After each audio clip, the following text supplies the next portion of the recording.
Jedna od važnih kritika testova inteligencije jest da su oni kulturalno pristrani, što znači da je način na koji su pitanja postavljena, dakle riječi, iskustvo, poznatiji pripadnicima određenih društvenih grupa u usporedbi s drugima. Na primjer, razmotrite pitanje iz stare verzije Wechslerove skale inteligencije za djecu.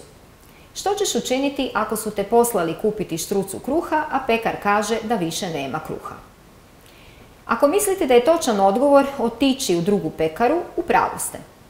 Međutim, kada su isto pitanje postavili 200-tinjak djece pripadnika manjinske kulture u Sjedinjenim Američkim Državama, 61 dijete je odgovorilo da bi se vratilo kući.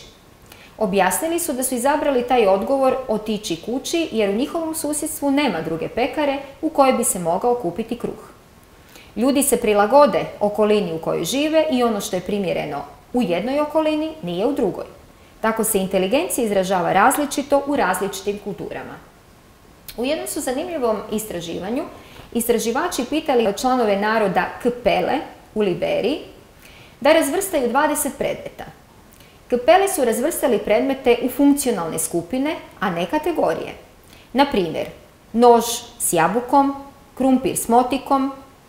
Istraživači su ih zamolili da objasne svoj način razvrstavanja predmeta.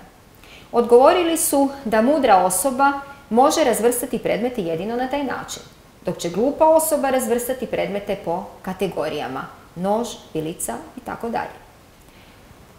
Primjer testa slobodnog od kulture, obično onih testova koji isključuju verbalni faktor, su Ravenove progresivne matrice.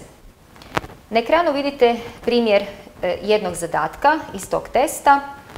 Na vrhu ekrana je predložak kojem nedostaje jedan dio.